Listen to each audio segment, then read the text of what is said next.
Michel Baguidi, oui. L'inspecteur départemental de l'élevage de Saint-Louis, consultant en aviculture, spécialiste de la volaille. Alors aujourd'hui donc vous avez dédicacé, n'est-ce pas, un livre. Revenez sur le titre, sur ce pourquoi, n'est-ce pas, vous avez donc écrit ce livre. J'étais le directeur adjoint du centre avicole de Mbao. Donc j'ai participé à plusieurs documents de stratégie sur le développement de la filière avicole. Et lorsqu'on citait dans ces documents-là les contraintes, toujours il y avait un besoin de formation manifeste pour les aviculteurs, les provendiers et les accouveurs, et même les fermes de reproduction.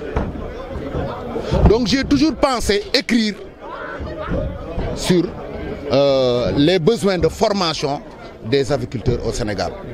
Donc le document que je présente aujourd'hui, je l'avais en manuscrit depuis presque plus de 20 ans. C'est peut-être Dieu qui l'a voulu aujourd'hui que je l'ai édité et je l'ai fait sortir. Pourquoi le choix du livre aussi? Poulet de chair et poulet de la pondeuse en Kilimanjaro. Le choix de la volaille. Parce que je suis spécialisé d'abord en volaille. Je suis technicien d'élevage, généraliste, mais je suis spécialisé depuis ma sortie de l'école. Je suis spécialisé, j'ai fait des études en élevage, je suis spécialisé en aviculture. Donc tout ce que je pouvais écrire, ça ne pouvait être que dans l'aviculture. Aujourd'hui, ce livre, quel apport cela peut avoir sur justement les producteurs de poulets, sur la filière en général? Ce livre retrace tout mon vécu, les pratiques qui se font dans les élevages avicoles. Au Sénégal, dans la sous-région, j'ai fait beaucoup de pays africains, dans le Maghreb et même en Europe. Je suis même allé en Chine pour m'expérimenter sur la volaille. Donc c'est ce qui fait qu'aujourd'hui, je ne pouvais pas mourir ou aller à la retraite sans laisser des traces sur la filière avicole. Parlant de traces, il y a aussi d'autres œuvres en perspective. Il y a d'autres œuvres en perspective. Il y en a au moins 4. Celui-là n'est que le premier. Parce que le besoin qui se faisait sentir, c'est plus sur l'aviculture industrielle, c'est-à-dire l'aviculture moderne. Le second qui va apparaître bientôt au mois de juillet sera sur l'élevage du poulet traditionnel. Comment améliorer le poulet traditionnel et les autres élevages de la basse-cour. Ça va être le deuxième livre pour améliorer les conditions de vie et l'autosuffisance en milieu rural. Le troisième livre, ce sera sur l'élevage de la dinde de chair. Parce que la dinde est la deuxième viande la plus consommée dans le monde. Tous vont tourner autour de 100 à 150 pages. Et sur l'aviculture industrielle, par rapport au livre qui vient de sortir, les thématiques qui sont exprimées, c'est 9. Il y a 9 thématiques. La première, c'est le bâtiment avicole. La deuxième, c'est la conduite de l'élevage. La troisième, c'est le matériel. La quatrième, c'est l'alimentation. La cinquième, c'est la prophylaxie sanitaire. La sixième, la prophylaxie médicale. La septième, c'est la qualité des produits avicoles, les œufs et la chair, les poulets de chair. La septième thématique, c'est sur la gestion d'une entreprise avicole. Et maintenant, la huitième, c'est sur les maladies aviaires.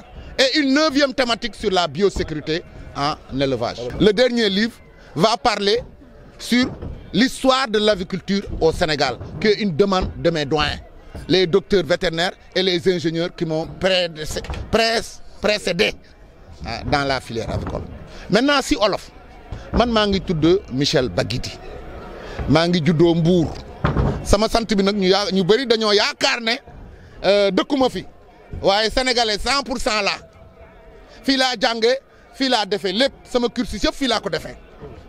Livre bi ma bind nag tey c'est sur affaire ginaar yi nga xam ne mooy ginaar moderne ak ginaar yi nga xam ne ñooy nen. Livre boobu nag lu tax ma bind ko dafa fekk depuis bi ñuy wax ay problème mu ginaar si Sénégal dañoo yàgg wax ne éleveurs yi dañoo soxla formation loolu moo taxoon ma ne xaaral ma bind livre bi nga xam ne lépp lu ma dund pendant 33 ans si affaire ginaar la ma ne woon nag mënumaa dem te duma ko fi bàyyi loolu moo tax ma bind ko éleveurs yi war ci profito. am na yeneen yuy ñëw. am na yeneen yuy ñëw nag beneen bi mooy si ginaaru cosaan dama gëstu lu bëri si ginaar cosaan ak ay programme ak ay projet ma xalaatoon nag comme suñuy mbokk yu nekk si gàncax yi ñoom dañoo am problème seen problème mooy ginaaru réew mi tey boo xoolee lu muy peese ak nu muy màggee dafay yéex ma réfléchir gëstu si ne dinaa bind livre si nu ñuy def ba suñu ginaaru cosaan ñu yokk ko muy nen bu bëri mu am yàpp bu bëri éleveurs yi mun see gis am si seen bànneex waaw.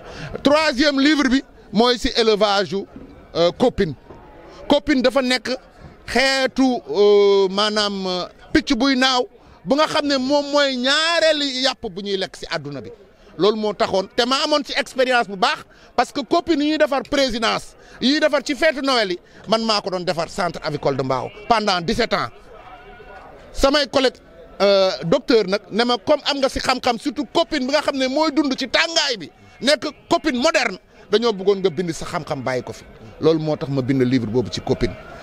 dernier livre bi ma nekk di bind boobu mooy histoire aviculture ci Sénégal mooy maanaam depuis 1958 bi nga xam ne yarum ginaar mu ngi tàmbale ci Sénégal ba léegi muy am importance lan mooy histoire am parce que gis naa ñu bind histoire nag histoire béy histoire xar ma ne nag comme man am naa si xam-xam bu bëri te xam naa li maanaam cosaanu ginaar ma ne woon naa bind si histoire ginaar waaw loolu daal mooy ñeenti yu ma préparé jënnee fii ak 2023 2024.